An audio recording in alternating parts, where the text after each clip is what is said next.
Hello. Hi. Are you ready? I'm as I'll ever be, yes. He's literally just run in and sat down. If you haven't... Sorry, it's been a big weekend. It's... Really? No. Stuff to share? No. Okay. Well, I did a wedding on Friday. It was fun. Yeah? They'd been together like 15 years and they had 3 kids and they just wanted to make it official. Okay. God knows why. But anyway, here we are. Hello, everyone. A big special welcome to anyone who is joining us live on our various platforms today. Yeah, we are live on Facebook, LinkedIn, YouTube, Twitter even today. So There's quite a few places to catch us live right now. And look at us go. I know. If you're with us, we want to hear from you. We've got the comment box open. So if you have any questions along the way in today's episode, please don't be shy. Pop them in there and we will absolutely address them as they come in. So Ben, with this last episode that we had, you kind of made mention that business networking is like not really your thing. Yes. And in doing so, I got called out during that episode and was kind of forced to go to a little photographer's networking. Oh, you went? I went. Yeah, the next morning. Good. Yes. Without me? Yeah. Okay. Hi. He was gonna take me, but anyway, it was too early. We'll take that offline. Even I didn't make it on time. Oh, really? No. Yeah, that would have pissed me off. Yeah. Anyway, we digress. Yeah. So with Ben confiding in me and all of you that he doesn't love business networking, I thought it would be a good idea to bring in one of the experts who has turned business networking into an absolute art form. So let's not waste any more time. Let's bring him in, and hopefully, Ben, you're going to leave today with an absolute amazing skill set when it comes to business networking. Yep. Okay. Are you ready? Okay. All right, everyone, meet Jordan Heller. Hi, Jordan. How you going? We need like a round of applause. We need some sound effects. Jazz hands. Anyway. How are you, Jordan? I'm great. How about you? I'm living the dream. Yes. Okay. Yes. Good stuff. Jordan Heller, we've brought you in because you have a really impressive CV when it comes to business networking. I know you've got some diverse experience around catering, venue sales, and event planning, but you've really mastered your craft when it comes to building connections and networking. So I guess I'd like to hear about your journey, sort of what's, specifically through the events industry. Yeah. So I after college, like a lot of people, I had no idea what I wanted to do with myself. So I ended up waiting on tables, which I feel like is where a lot of lost people go. And a lot of us creative art, isn't it? Yeah. So I was doing that for a few years, and moved to Florida, and kind of being in food service kind of led me into catering. I started doing catering for like luncheon catering, like making sandwiches and dropping them off at doctor's offices and pharmaceutical reps and all that. But I ended up really building good relationships with the pharmaceutical reps. So when I was fired from that job, I had made a lot of had made a lot of good connections that I got a job at another company, kind of like telling them I was coming with these connections for lunch business. And when I moved to that job, I ended up buying that company eventually. So I took over this catering company, but that was like a full service caterer. And I had come from like little sandwiches and nothing. So I really bit off a lot with that. But while I was there, I started doing weddings. I started doing full service catering. But for some reason, I used to get this like really big high out of referring people.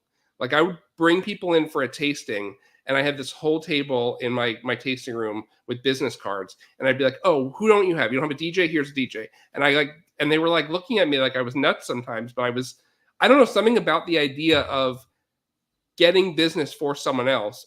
Also, knowing who you're going to work with on the wedding day was exciting to that when you walk in, you don't know all the vendors. It was exciting to be able to help that process. So I really I kind of didn't realize I was building the steps of networking then. But after that, I went into venue sales, and I started this networking group on the side just as a fun side thing. Me and a planner did this like twice a year networking event while she was a wedding planner and I was working at venues. And our first event, we had 180 vendors come to. And Wow. it kind of just grew from there. And after a few years, I had someone kind of sit me down and put pen to paper and was like, you could do this as a business. So in 2020, late 2019, starting in 2020, I flipped it into a full-time business where I now have 215 members and do monthly networking events, education, and all different types of things. And it's called SWEL, correct? Yeah, it's I wanted something that I could say as a word, because there's a lot of networking groups that are just like letters, or sometimes they're letters and they're not supposed to make a word, but people say it as a word and it sounds ugly. So I spent a lot of time like using the letters and finding something that was easy to say that sounded like something else that had like a positive connotation behind it.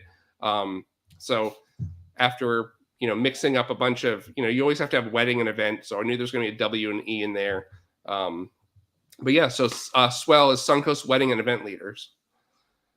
I do have to like very often tell people it's only one L. Like if I'm giving my email address or like even my own members sometimes will add an extra L in there. But better too many L's than not enough. I have to say it. Jordan, that's a SWEL name. Oh God. Yeah. Wow. Sorry, everyone. Sorry. I do actually need some sound effects. I'm gonna arrange that for the next episode. Guys, for people who are watching live, anyone in chat, can you just let us know in the chat that our audio is all right? Because we've gone highly technological here and actually turned our microphone on the side because our camera was focusing on it. So just let us know in the chat that you can hear us okay and that everything's all good. Sorry, over to you. Cool. So something you don't know about me, Jordan, is I actually developed a business networking event business myself called Business in Heels, and it grew to 55 franchises worldwide. So wow. I also know a thing or two about business networking events, but so I'm really interested to know, I guess, the format of the event. How does it work? What sets it apart from other networking events out there? Yeah, so our events, I really like pride myself on creating FOMO with our events that like they're all really unique. I think one thing that's really fun about our events is like we almost do them like they're not usually expo style. They're more a themed cocktail party, the majority of them, which is kind of how we started out, and we've continued that through now that we're a membership. So we have big themes. Pop culture themes, retro themes, other culture, like, world culture themes. And it allows our members to showcase what they can do in the confines of a theme, which is kind of like what a client would throw at you. They give you the parameters of their event design. So it's not just like a bunch of tables with, completely decor that's at odds with each other. It's always stuff that's cohesive and within a theme, from the food, the music, everything kind of goes together. So that really, I think, gets people excited, especially if it's a theme they're excited about. We've even had people who have been excited about, like, we did a Harry Potter event and there were a lot of people who were not Harry Potter fans, but they came out just because they wanted to see what we were going to do with it. You are, or you're not? No, I'm not either. Are we allowed to say that? And the ratings go. I don't think I've even seen one. Anyway, sorry. Yeah, but so we do a lot of those themed events. We do education events. Our big SWEL Summer Summit, which is in August every year, is a full day of education with main stage speakers and breakouts. We do some events that are like speed networking. We have a really popular event every March called, last year was Coffee Over Competition. This year was Cocktails Over Competition, because we made it a little bit more alcoholic this year. But it was roundtable discussions by vendor category. So all the planners sat together, all the photographers sat together, all the DJs sat together, and everyone kind of had like discussions within their category about what was plaguing them in their specific sect of the industry. And then at the end, they all had a representative at the table who stood up and kind of like read out their pain points to the rest of the industry. And it was like really cathartic and fun. And like, it was, people were kind of like taking jabs at each other, but in a fun way. And it really helped people connect with other people who do what they do instead of like looking at them as just competition. Sorry, I've got a question that's just come off the back of that isn't on the notes that we've got. So I'm going to throw you. Can I throw you under the bus, Jordan? Yeah, that's good. In the email prior to this, you said that you were going to make me uncomfortable. So I think we need to play a little bit. Yeah. No. My question is, we have obviously the wedding industry worldwide has what we call wedding expos, wedding fairs, that kind of thing. And it's all the suppliers in one spot, and everyone comes in and everyone just tries to hawk their wares and sell them their stuff and all that sort of stuff. And it's like walking through, if you've ever been to Bali, it's like walking through Bali. And the couples get to the end of it and just go, oh my God, I'm so over this, get me out of here, eject. And for my probably the last 10 years of my career, I've been trying to work out and talking to people to try and work out a better way to do that. So a similar kind of scenario where you obviously you're a supplier, you're a vendor, and people are coming in to see you. But have you got any ideas of how that can be done differently or be done better so that people don't walk in and feel kind of sold to, violated, and walk out going, oh my God, that was just, how do I get out of here? Yeah. So I don't do wedding expos myself. I do business to business. I don't really do business to client except for my magazine. But I have seen a couple twists on it. I've seen people do more boutique style events. There was, where they had people in pods around the room where it was like every pod had a planner, a florist, a photographer. Like so like you would go and it was kind of like vendors who worked well together and you could pick a whole pod. I've seen ones where it's like there was one, I think, where couples had a like a liaison almost and took them around the room. Like they would say, oh, I need to meet with these 3 people. And they would kind of like take them around the room. I also had an idea years ago, and it'll never happen probably in my lifetime, but I always wanted to open up like a SWEL office where we would have like a main conference room, and people can feel free to steal this idea because I'm not going to do it. Because I don't want to pay for an office. Explain it. Yeah, he's writing it down. Go. But tip number 1, never take on too much overhead. But anyway, so I thought it'd be fun to have an office where there's a big conference room, and then there would be other offices that were rented out by different wedding vendors, and you could schedule times where a couple would come in and sit down in the conference room. And instead of having to we have a lot of destination weddings here where couples will fly in and they have to go and meet with different vendors all over town. This way they would come into the conference room and the vendors would come to them. So, for 15 to 20 minutes, they'd be scheduled with the DJ. The DJ would then go back to his office, do his work. And then, the planner would come out. Then the florist would come out. And whoever, they could each, and that they could use that room for show tables. They could use it for dress fittings.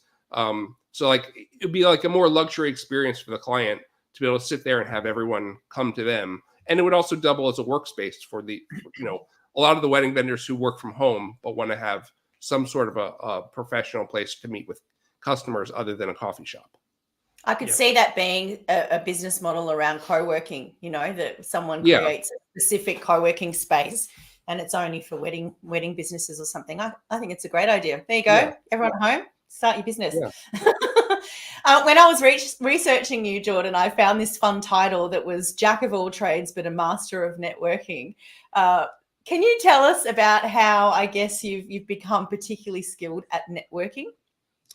Yeah, I mean, I think having jobs didn't pay well helped because it really it kind of makes you put your head down and really get to know people and to get to the next step in your career. And so I never really missed any opportunity, especially when I was working at places that, may have had like a good reputation, but weren't paying that well. So people get excited to meet you because you were from that venue or from that company. So I would use that kind of reputation of the places I worked with to meet as many people. I would use it to get people to come to SWEL events, not in any kind of like promissory way, just kind of like, hey, this is Jordan from so-and-so, we're having an event. But I really use the names of the places, and obviously being at a venue is always great because everyone wants to, venues and planners, it's kind of, sometimes you can go to a networking event, just if you have the right name tag on, you can just stand back and the people will come to you. So I use that to meet people, but yeah, I'm Ben, I'm kind of like you, where I don't really like networking, which is weird for me to say running a networking group professionally. But if I go to, another market and walk into a room of people I don't know, I'm like against the wall. Like I feel like completely assaulted just by the thought of having to talk to strangers. So I totally get that. But really I just used knowing people as a way to kind of make my comfort zone, where now like I can walk into my own event and I know 90 of 100 people. So it's comfortable, they're all my friends and they're going to introduce me to the other 10 people. And then the next month I'm going to know everyone. And then, the new people will come and I'll get introduced to them. And so you kind of have to do that as an attendee as well. You have to meet as many people as possible. Not just in person, but like virtually as well. I always find meeting people virtually first makes it really easier. If you connect on Instagram or LinkedIn or wherever, and you know someone's face, it's less awkward to walk up. It's so weird to walk up to a group of like 5 people who are talking and just put your hand out and start, hi, I'm Jordan. And you're like, we're having a conversation here. Like, it's weird. But if you know someone by their face, you're like, oh, hey, it's Jordan. We're friends on LinkedIn. Or, hey, I saw you did this wedding at such and such last weekend. There's like an in if you already have a virtual connection. So I'm really big on the, it's kind of like online dating professionally. I love that.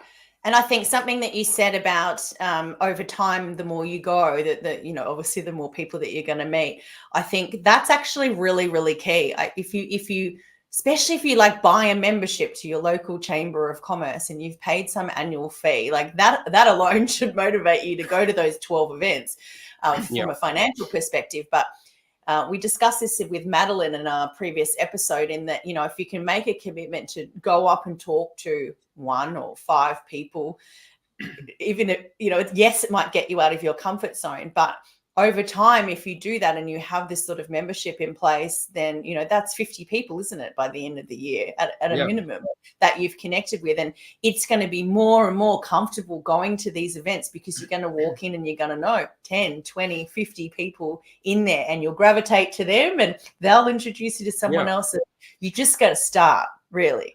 And you don't want to ignore the people you already know either. I think a lot of people think like, oh, I have to meet this many new people and I don't have time to meet people I already know.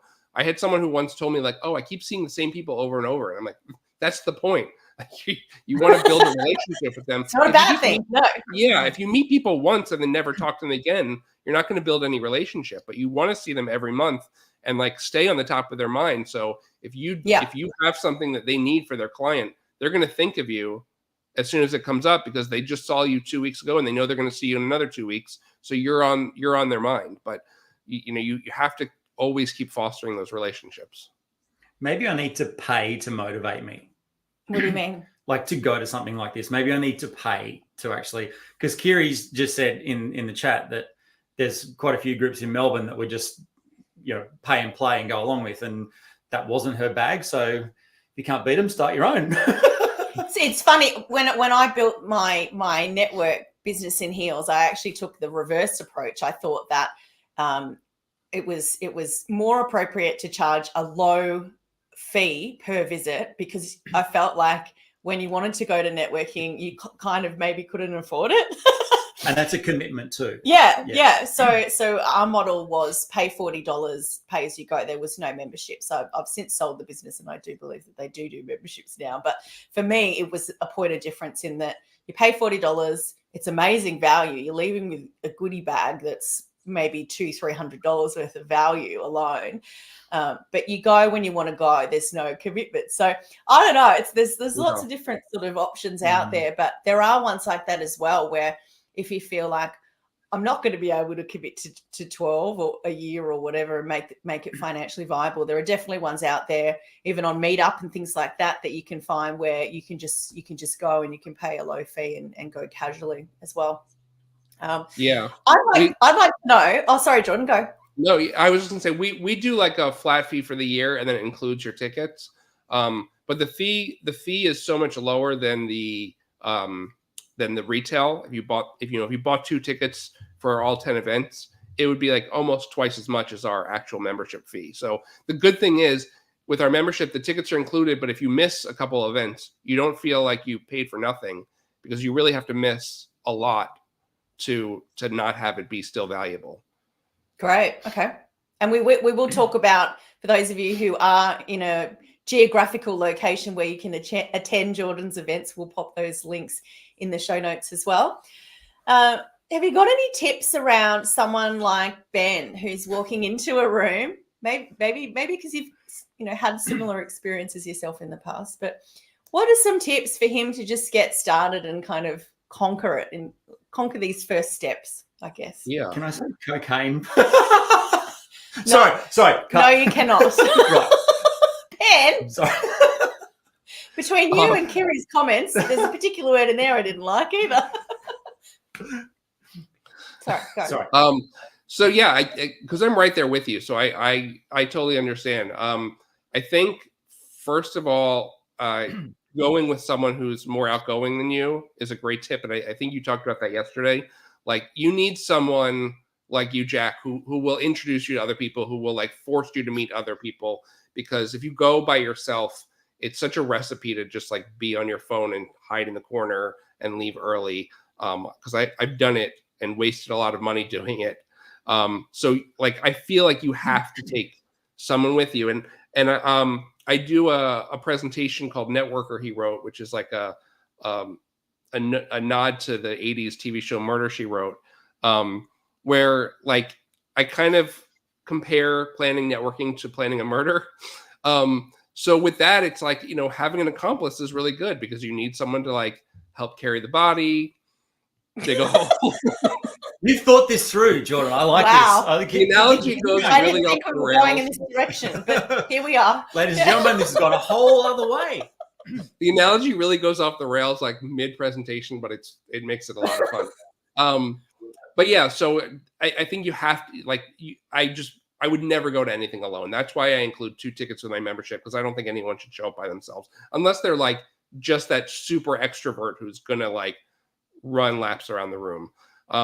Also, I always go, and this has nothing to do with alcohol, but I always go straight to the bar, because I want to be able to like go into the room and survey the room and see who's there, who I need to avoid, who I want to meet, and like kind of just get a sense of the room. So going and like getting into the line for the bar right away kind of is like a way for me to like get a hold of the room. And then also, if you're awkward with your hands, like if you don't know what to do with your hands at a networking event, I mean, putting a drink in it is like, an easy way to just fill at least 50% of your hands.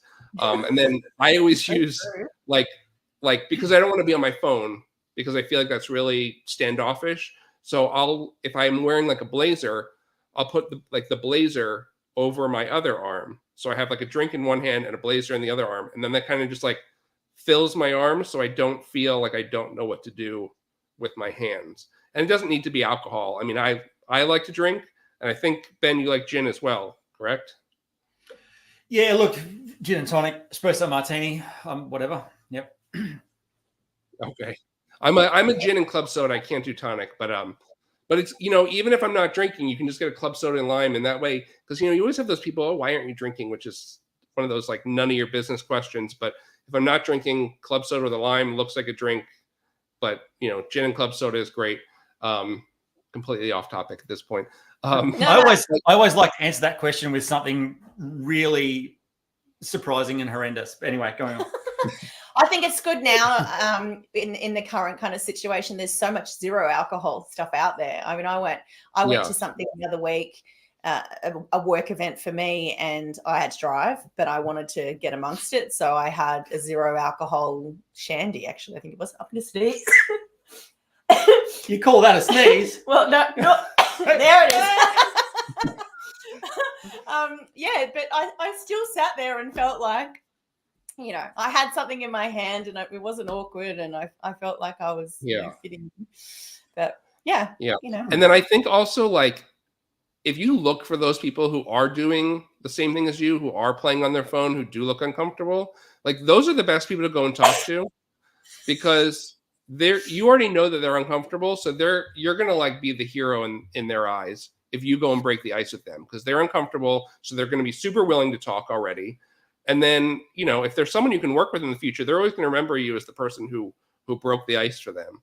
I was at a networking event a couple months ago, and like, it was a group of people from SWEL, and it was not a SWEL event, but there was like 10 of us, and then like 2 people. It was the beginning of the event, 2 people who were not with us, and you could just tell they were like, all these people know each other.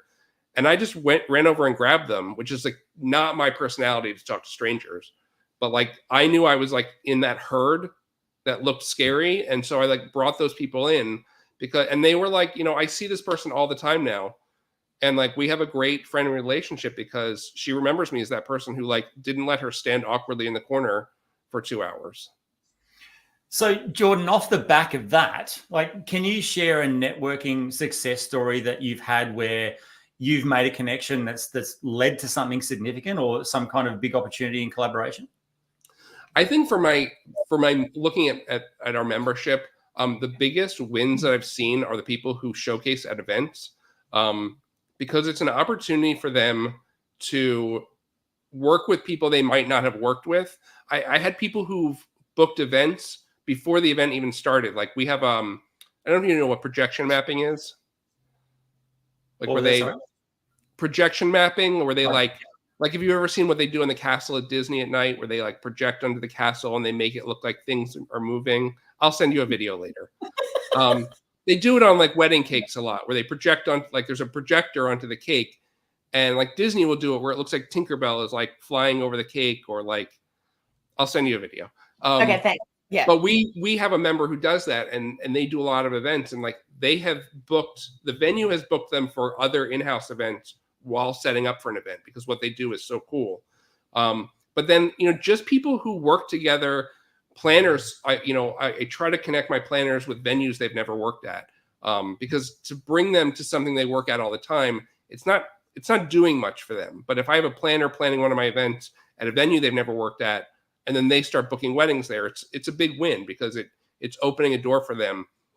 Because that was, as a venue, that's always the hard thing. When you have someone who comes to you and says, you know, I want to be on your list, and you say, well, you have to do a wedding or 2 here before you're on the list. And they say, well, how do I book a wedding if you don't put me on the list? It's, you know, this ongoing chicken or the egg. So a networking event, like where I bring in planners, it's a really good opportunity to, like, you know, you're getting in and you're showing you can do a wedding there or an event there, respect their rules, respect their space, put on something amazing. So my wins really come from people who come and showcase and show what they can do, and work with different people that they haven't worked with before. Great. Yeah. I've been to a couple of wedding specific networking events that were like venue open days, and gosh, they work so well. I can imagine they work really well for the couple, kind of walking in and seeing a floral display in the venue that they're considering and whatnot. But such a great relaxed way to meet other wedding vendors as well, particularly if you've got a little stall set up or whatever. You're just naturally feeling more confident going up and saying hello to the other stall holder and whatnot. So I think those, look out for those. They're really great, especially if it's a venue that you want to work with. And those are the great things where, like, people think of networking as a networking event, but like, networking is any opportunity you can have to interact with someone.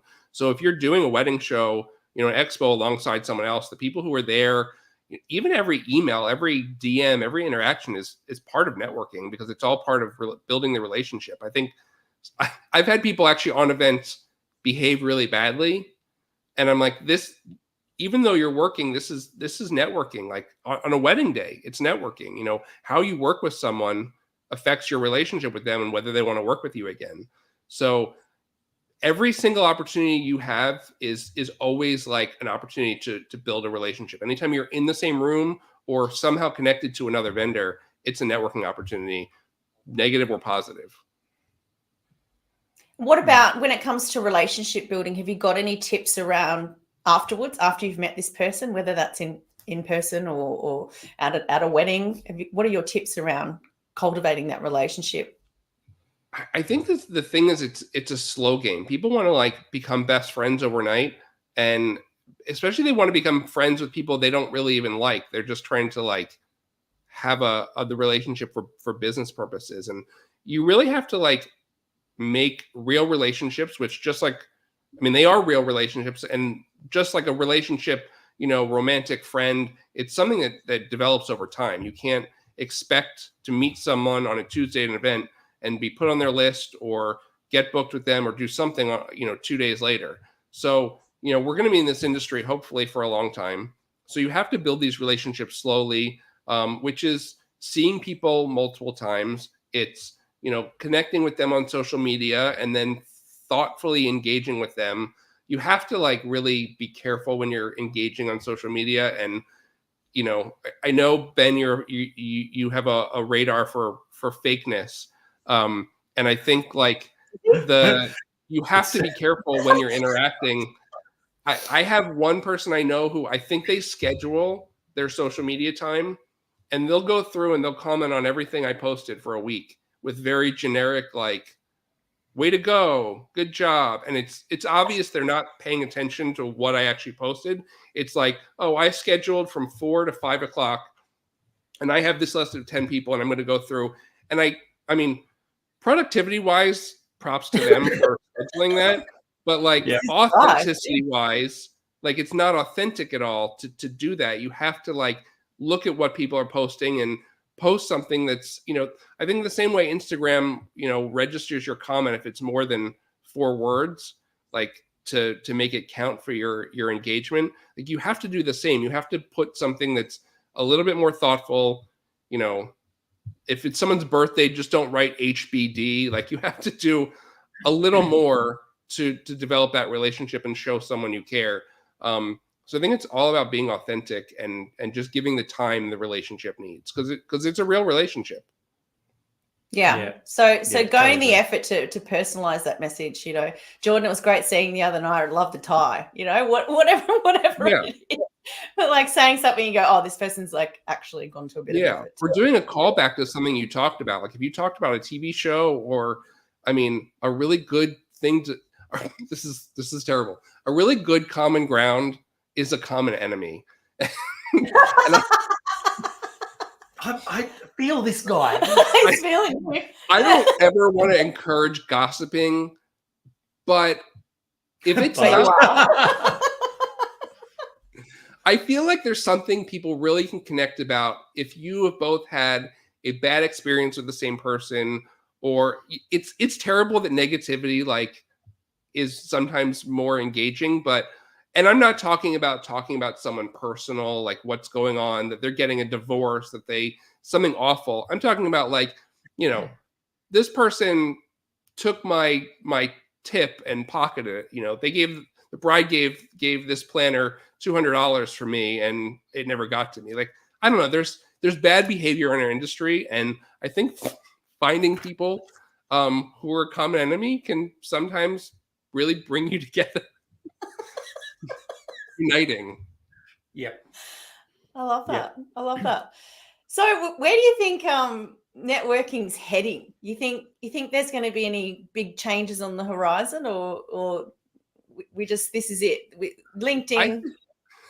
I think more hands-on experiences, more immersive experiences are really where people are going.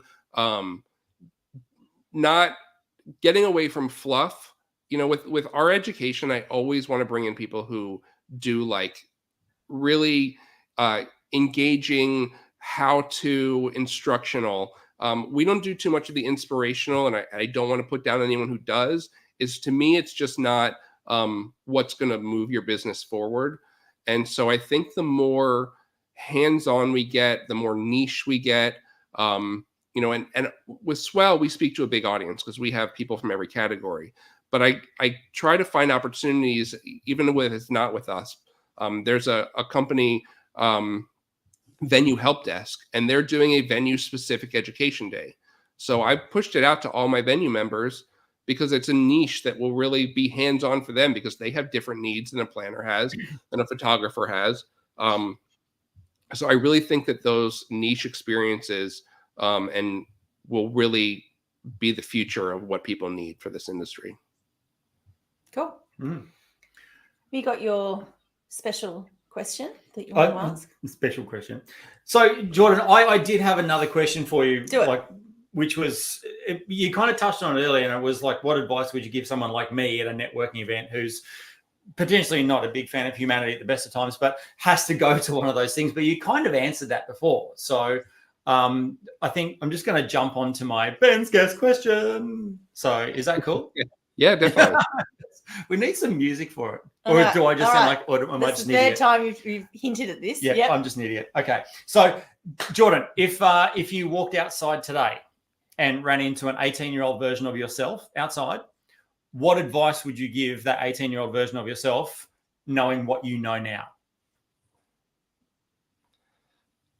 The first thing I would say is you're not fat.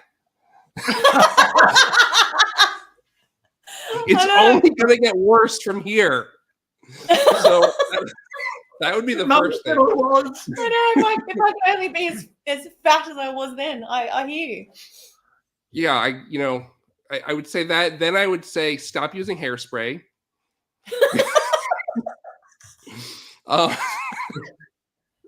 You don't need hairspray, Jordan. Yeah. Well, I did when I was 18 and under, and I think it might have led to some follicle issues because I used a lot of it in the 90s. Right. I don't honestly know if I would tell my 18-year-old self that much else, because business-wise, I made a lot of mistakes. I bought a catering company with no ability to cook. It failed miserably. I had to file bankruptcy. But if I didn't go through that, I don't think I would be comfortably where I am today. So all of my mistakes, I wouldn't want to warn myself about, because I would be scared to see where I was if I just kind of glided through. I might be doing something I really hate. So, I would just say you'll get through the mistakes and just live in them. I love that. Yeah, good advice. Thank Someone once told me this one line, which doesn't sound like much, but if you actually sit on it and think of it, it makes a lot of sense. Education is expensive. Yeah. Right? Honestly, like the mistakes, but they're education at the end of the day, and you learn from them. But yeah, I've had some doozies myself that have cost a lot of money, but education is expensive. And success is a shitty teacher too, I think. That's a good one. Yeah. I like that. Yeah. Jordan, I know that you've got something special coming up, a virtual summit. Why don't you walk us through that one?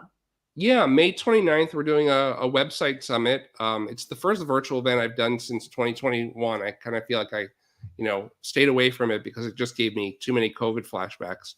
But we have some really great educators who aren't all here locally. So it's all about websites. We have a speaker coming in to talk about copy on your sales page. We're doing something on SEO.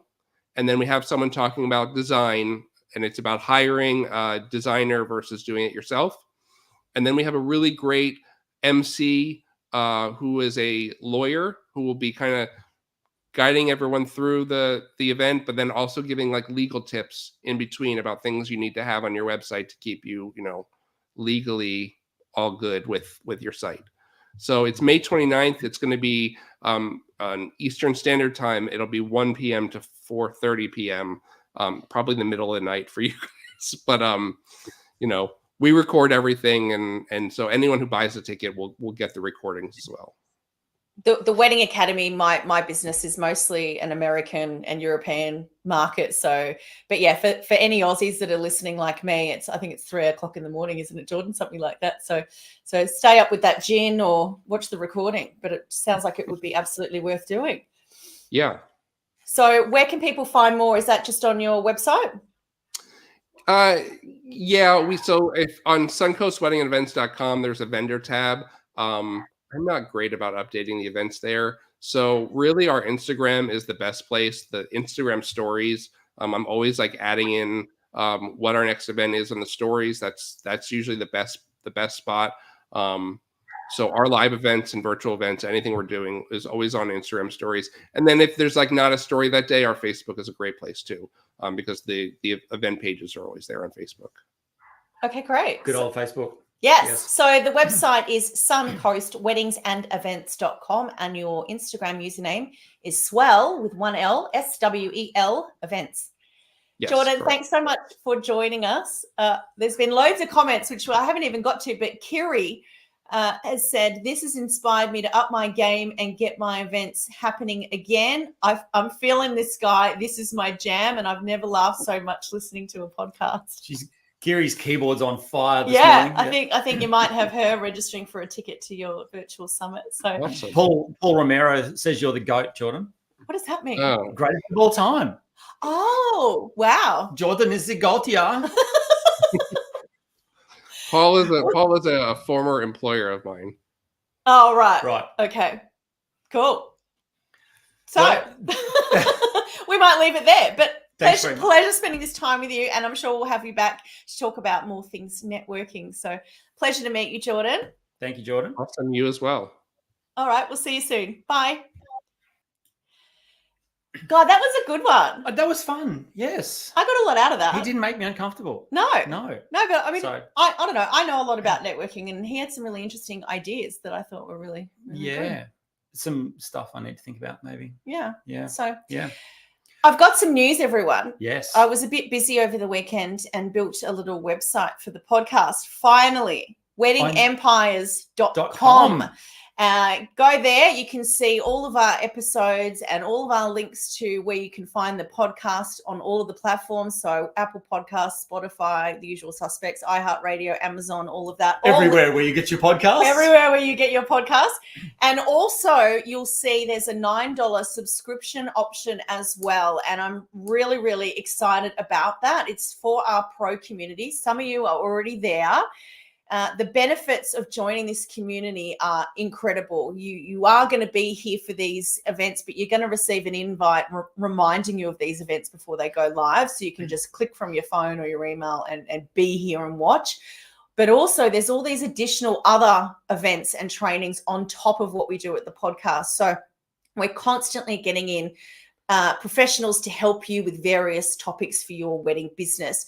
And there's at least 4 of these a month on top of anything that we're doing on the podcast. So for $9 a month. $9 a month, subscribe and that see alone. More of us. But wait, there's more. So you're getting the podcast. You're getting exclusive episodes of the podcast as well. So you're going to start seeing on your podcast provider locked episodes that are only available for these pro members. So that's going to be another bonus. And lastly, we've got a huge library of templates. So tried and tested worksheets, documents, guides to help you with your wedding business. So things like budget spreadsheets and venue inspection checklists, and they're for all different kinds of roles. So not just for a wedding planner, there's things in there for florists, venues, photographers, the whole bit. So, and for my photography team, there is some extra stuff coming for you as well. Yes. We've been plotting some course material about wedding photography. So anyway, can we share the other stuff? What other stuff? The other stuff. Stuff. The secret squirrel stuff that we're thinking about. Oh, can we share just a little bit? Okay, go on. Okay, I'm really excited about this. So I'm not going to tell you what it is, but we have something in the works that we're really excited about, and it's something that is going to involve you guys, all of you out there who are watching, and we're going to ask for your input and ask for your stories. So I'm not going to share too much. Just want to sit that there and just run away. Watch this space. Yes, just watch this space. We're super excited about this, and I'm really excited about this. So watch this space. Something big is coming. There you go. You heard it here first. So more details to follow. But our website is weddingempires.com. If you want to connect on the socials and send us a message, we'd love to hear from you. Our username on Instagram and TikTok is Wedding Empires Podcast. And if you look it up on Facebook, you'll find a little group there as well. Yes, indeed. Cool. Thanks, guys. Thanks for joining us. Thanks for joining us.